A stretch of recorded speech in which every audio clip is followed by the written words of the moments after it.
में एक बार फिर से आप सभी का बहुत स्वागत है। सुप्रीम कोर्ट में समलैंगिक शादी की वैधता पर सुनवाई हुई और इस दौरान सॉलिसिटर जनरल ने कहा कि समलैंगिक शादी मसला संसद पर छोड़ देना चाहिए। विवाह के अधिकार में राज्य विवाह की नई परिभाषा नहीं बना सकता। स्पेशल मैरिज एक्ट में स्त्री पुरुष जोड़ों की शादी होनी थी। वकील अरुंधति काटजू ने कहा कि LGBT के परिजन भी बच्चों की शादी देखना चाहते हैं। पेश है सुनवाई पर ये रिपोर्ट।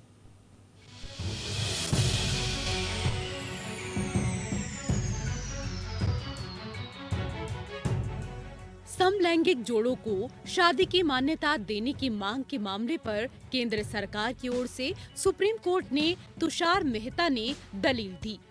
मेहता ने कहा कि यह एक सामाजिक मुद्दा है, अदालत को इसे विचार करने के लिए संसद पर छोड़ देना चाहिए।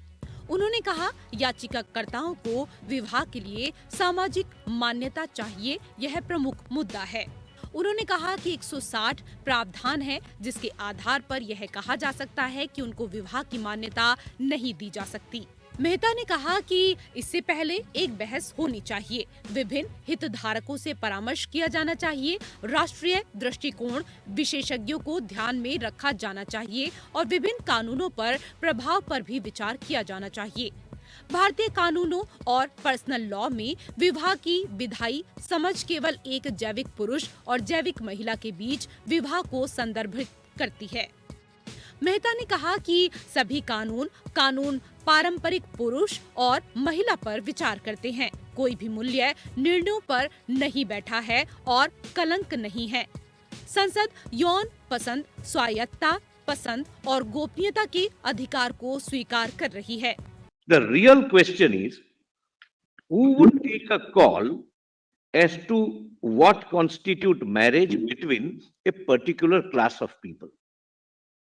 Well, that takes me to my first respectful submission, and my lords were very kind enough to say. What did you say? Who would take the call on What constitutes marriage and between whom? Therefore, my lords, when I made the first request, my lords were very kind enough to say that let us have the canvas, let us have a broad conspectus of what their arguments are, and thereafter we'll take a call. Your lordships were pleased not to reject that, my lords. So, my lord, I am reiterating that request. It's my appeal to your lord. उन्होंने कहा कि मसला यह है कि क्या एक सामाजिक संस्था के तौर पर शादी करने का अधिकार न्यायिक घोषणा के जरिए दिया जा सकता है। विवाह के अधिकार में राज्य को विवाह की नई परिभाषा बनाने के लिए विवश करने का अधिकार शामिल नहीं है। नवतेज जौहर के बाद ट्रांसजेंडर एक्ट आया। यहाँ सीमित प्रश्न यह है कि क्या विवाह के अधिकार को कोर्ट द्वारा अधिकार के रूप में मांगा जा सकता है। सॉलिसिटर जनरल ने कहा कि शादी का अधिकार भी संपूर्ण नहीं है, क्योंकि इसके लिए भी कानून है कि कितनी उम्र में शादी की जा सकती है। विवाह के अधिकार में राज्य को विवाह की नई परिभाषा बनाने के लिए बाध्य करने का अधिकार शामिल नहीं है। संसद कर सकती है। अरुंधति काटजू ने कहा कि LGBT के माता पिता भी अपने बच्चों की शादी देखना चाहते हैं। SG तुषार मेहता का कहना है कि विधायक समलैंगिकता के बारे में जानते थे, लेकिन वो विशेष विवाह अधिनियम के तहत तलाक के लिए एक आधार के रूप में जानबूझकर टाल गए। मेहता ने कहा कि स्पेशल मैरिज एक्ट में विषम लैंगिक या स्त्री पुरुष जोड़ों की शादी होनी थी। तुषार मेहता ने कहा कि विवाह भारत में विवाह पवित्र मिलन और एक संस्कार है। यह धर्म से जुड़ा एक मुद्दा है और संस्थाएं धर्म के मुताबिक उसे मान्यता देती हैं। यह समाज का एक आधार है। इतना ही नहीं, विवाह दो विपरीत लिंग के बीच की परंपरा है जो विभिन्न धर्मों में स्पष्ट है।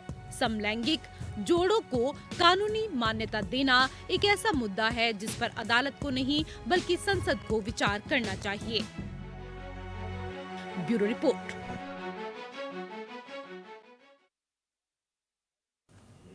समलैंगिक विवाह मसले पर सुनवाई के दौरान प्रधान न्यायाधीश DY चंद्रचूड़ से जब सॉलिसिटर जनरल तुषार मेहता ने जटिल सामाजिक और जटिल मामलों में कानून बनाने के संबंध में न्यायिक शक्ति की सीमा पर अपने तर्क दिया और अमेरिका के डॉब्स कानून का हवाला दिया, जिसमें कहा गया कि गर्भपात पर कोई संवैधानिक हक नहीं है, इस पर CJI ने तुरंत टिप्पणी की, डॉब्स का हवाला न दें, हम इससे बहुत आगे हैं और सौभाग्य से ऐसा है।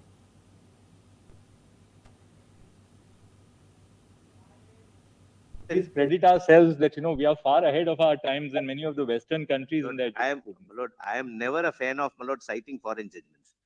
Lord, and certainly not Dobbs. no, Lord, I would say none. But Lord, not Dobbs. I understand. Lord, Dobbs, we may have an issue, Lord. Even I have a personal issue with the subject matter it dealt with.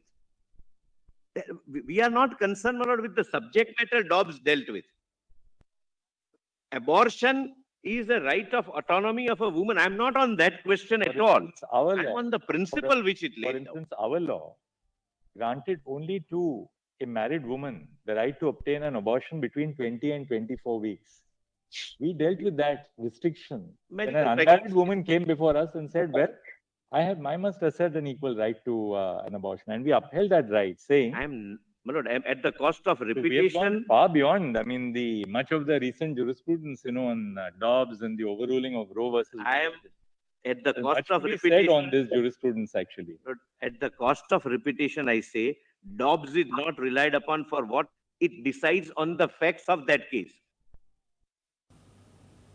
Gujarat high court ने axis bank के खिलाफ पुनर्मूल्यांकन रद्द कर दिया और ये माना कि केवल राय बदलने के आधार पर मूल्यांकन को फिर से खोलने की अनुमति नहीं है। जस्टिस आशुतोष शास्त्री और जस्टिस जेसी दोषी की खंडपीठ ने कहा कि मूल्यांकन को फिर से खोलने की विभाग की कार्रवाई उचित नहीं है, क्योंकि ये केवल राय बदलने के समान होगा, जो कि स्वीकार्य नहीं है, क्योंकि शर्तों को बरकरार रखा गया है। एक्ट की धारा 147 के तहत भी संतुष्ट नहीं है। याचिकाकर्ता एक्सिस बैंक निजी क्षेत्र का बैंक और लिमिटेड कंपनी है और कुछ शेयर धारक भारत के नागरिक हैं। याचिकाकर्ता बैंक ने निर्धारण वर्ष 2015 से 16 के लिए इनकम की अपनी मूल विवरणी और बाद में इनकम की संशोधित विवरणी दाखिल की है। प्रतिवादी प्राधिकारी द्वारा इनकम रिटर्न को संसाधित किया गया और याचिकाकर्ता के मामले को सीमित जांच के लिए चुना गया।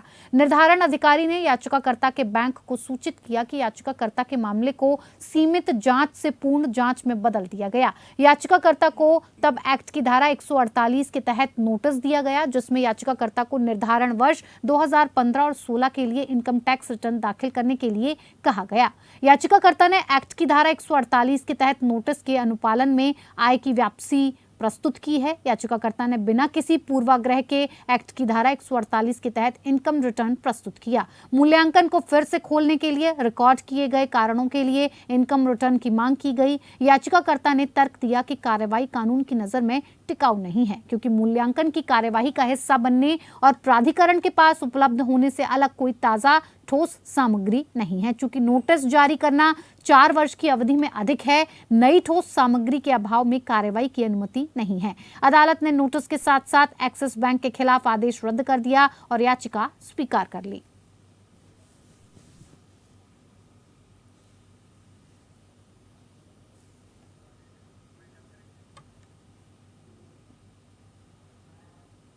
चलिए, कोर्ट्स राउंड अप में मेरे साथ फिलहाल इतना ही। मुझे दीजिए इजाजत। नमस्कार।